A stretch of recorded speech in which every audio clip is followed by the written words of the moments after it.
Can this Italian guy cook the Boston butt, so pulled pork, like an American pitmaster? Well, let's go and find out. Interesting.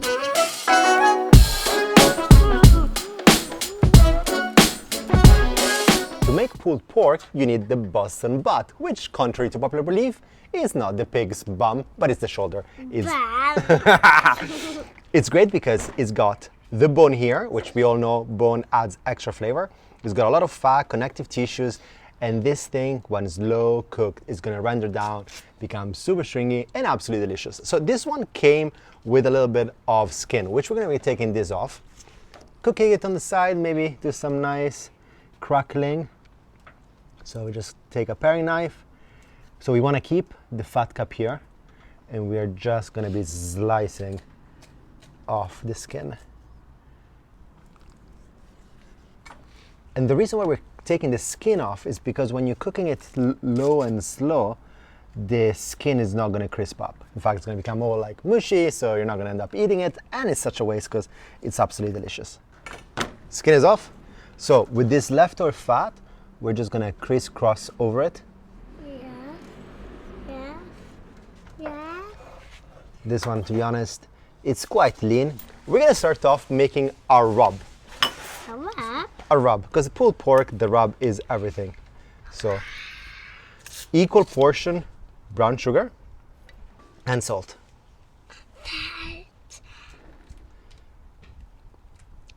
It bled into my mouth. And then with the rub, everything is a little bit personal. This is the version I like. So we're gonna add a little bit of onion powder.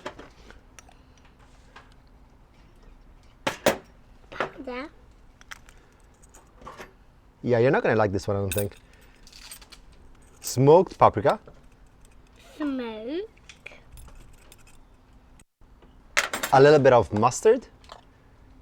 Not too much because this one is pretty strong. Some chipotle flake. These are lovely and smoky. Very little bit of pepper. I would add more pepper, but my cameraman is allergic, so we're gonna add just a touch. We're still gonna add some though. We're still gonna add some though, because other people are eating too. And a little bit of cayenne pepper here, depending on how spicy you like it. Oh, you don't wanna have this. This is super spicy. We give this a mix. Yummy spicy stuff. You do? Yeah. Okay, then taste it. Like spicy stuff. But then to make sure the rub is just like you like it, come closer, take a little bit of spoonful like that, and you taste it.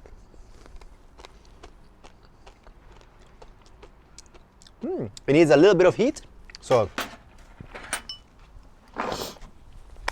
just a little more cayenne pepper. You want to try this now? Before I put the pepper? No? I mean, cayenne chili. And our rub is done. So this exercise is actually great to do the night before. Let the rub stay on the pork butt overnight. Don't have that luxury today, so we're doing it now. You need a binding agent. Usually you would use mustard, but after all, we are Italian. So we're gonna use olive oil. So a little bit of olive oil around the Boston butt.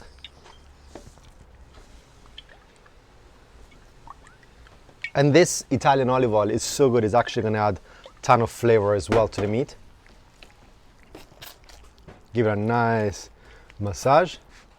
Can I do a bit? Can I do as well? Yeah, and then we're gonna add the rub in all the crevices of the pork.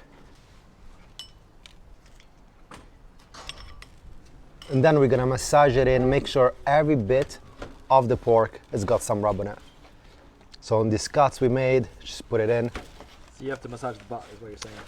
You gotta massage the butt. And the reason why this is great to leave it overnight is because this piece of meat is so thick. So the flavors, the salt, take some time to go inside the meat and flavor it fully. And to finish off, absolutely optional, we're gonna put a little bit of salt here. Taste. No, it's just salt. This is some apple juice.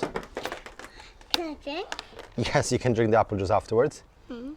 Oh my. Then we're gonna take meat syringe.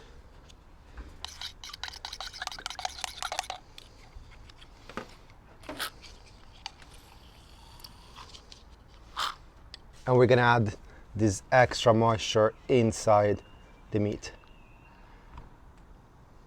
See, the meat is getting fatter and thicker where we put the moisture.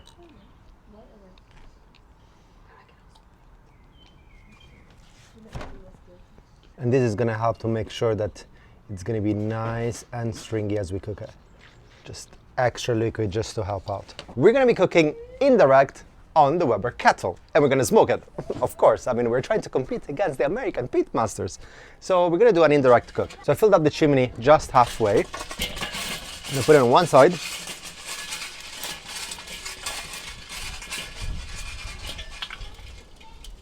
On the other side, I'm gonna put this drip tray, which I'm gonna be filling up with water.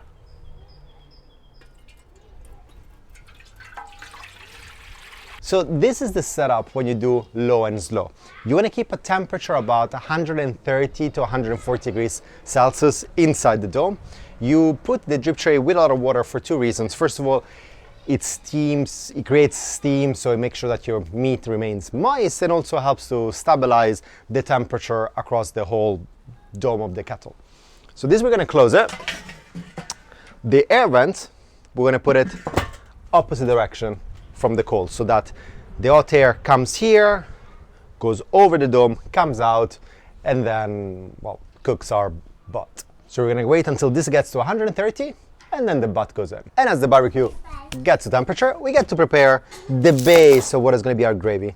Super simple, by the way. We're just gonna slice the onions, celery.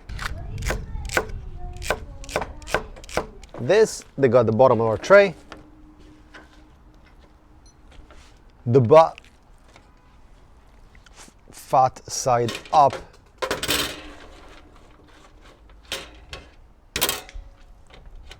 Goes over here. And all the fat is gonna render into our vegetables, so we're gonna become soft. It's gonna make the most amazing little gravy. At the bottom, a little bit of water. And a little bit of juice. Once we get 130 degrees, indirect, keep it away. And now for the smoking, I prefer chunks. Couldn't find them. These are chips. Applewood is great for pork. So you soak them up for a while, and then you just put them here. And this now gonna start smoking and building up the bark. Close this, and this is a 2 kilo piece of Boston butt. So it's gonna take between 5 to 7 hours. Every piece is completely different, and it will take a little bit longer or shorter. 5 to 7 hours is the range you have to keep in mind, and you need to forewarn your guests that it might take some time. So to be truly American, I know what to do in the meantime. Let's go. And the great thing about doing low and slow is that you got plenty of time to do all the stuff you enjoy in life, like drinking beer. So some for me, some for my cameraman. It also gives you a good excuse to say that you're busy cooking for 6-7 hours, so hopefully people leave you alone for that long. Cheers, bro. So we're at 2 hours. Don't spray it on your face. Come here. In the meantime, you might have seen that 2 rack of ribs just joined the party, and that's just because we felt like having ribs as well. The bark is forming very nicely, and then we need to make sure that they stay moist. So this is a mixture, 2 part apple juice, 1 part cider vinegar. And yeah, go for it. Then you get your little assistant, and you make sure you keep it nice and moist. We're gonna add a little bit more smoking wood. It's okay? Smoking your eye, I told you. So we're gonna add a little bit more smoking wood, and then we're gonna keep closing it. Oh, this is looking fantastic. And you can see all the fat is rendering down to the tray. And now we close it, and we'll sim in an hour. It's been 5 hours. Internal temperature is 70 degrees. So now we're gonna wrap it up.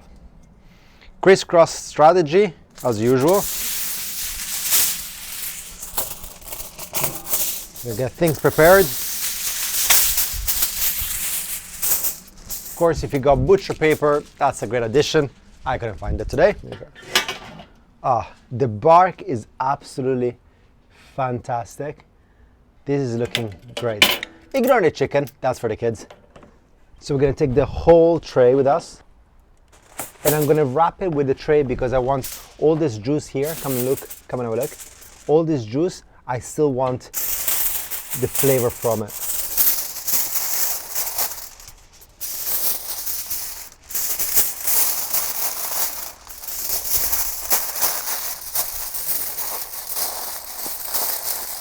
Okay, with this wrapped up, goes back. We continue to keep it indirect, and this is gonna help steam it up. It's gonna get even softer. Now we formed the bark. We're trying to make it really, really stringy. So this is at 70 degrees. We're bringing it to 93 degrees. At 70, you will see that the temperature starts to plateau. So don't panic, just give it a little bit of time. That's the temperature when you got all the collagen, the connective tissues, the cartilage is kind of melting away. So it keeps a steady temperature for about an hour, and you're thinking, oh gosh, I'm never gonna get to 90. But once you peak that, it's gonna go to 80 to 90. This is probably gonna need another 2 hours. So that's gonna bring us to 7 hours. And then we're ready to eat. The kids have got their drumsticks. We made some ribs on the side, as you've seen earlier, so we're gonna have them now. A little bit of beer, because we're trying to compete against the American pitmasters. And then we're gonna go for the pulled pork. It was low, and it was definitely slow, because it's dark outside. So this took us 7 hours. Everybody's starving.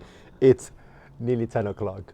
So let's unwrap it. So basically, we cooked it until we got to 92 degrees Celsius. We took it out. We let it rest for half an hour. Ideally, you want to rest a little bit more, but it's super late and we're super hungry. So we're gonna unwrap it now. Come closer and have a look.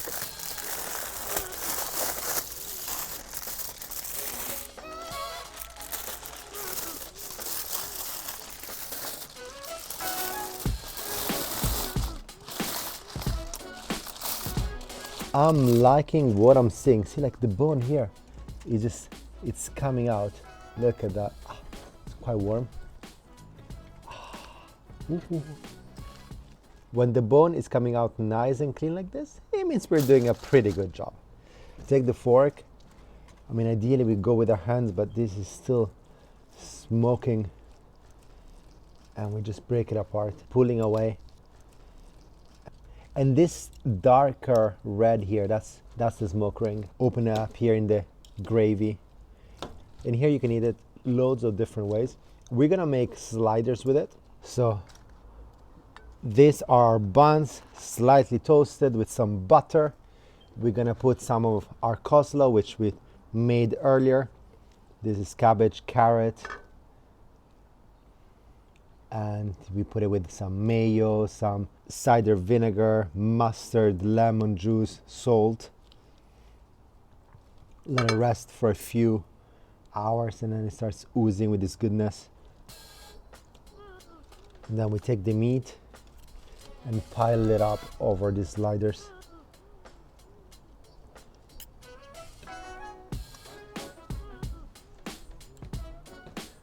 Remember, at the bottom here we have some onions, which slow cooked as well. They're smoky and delicious. All this goes into our sliders.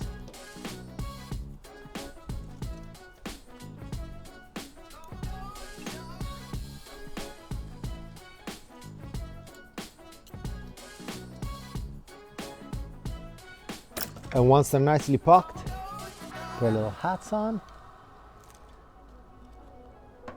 And we take these bad boys to our families, because they've been complaining because they wait a little bit longer than we thought it would. And now we get to eat.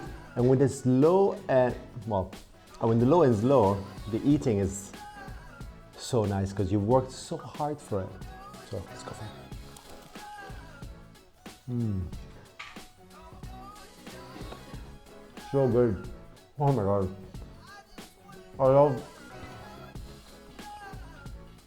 I love how smoky it is. It's tender. The bun is nice and soft. The coleslaw freshen it up. This is amazing. Guys, come on. Let me know if this Italian guy can cook like an American pit master. Let me know in the comments. Buon appetito.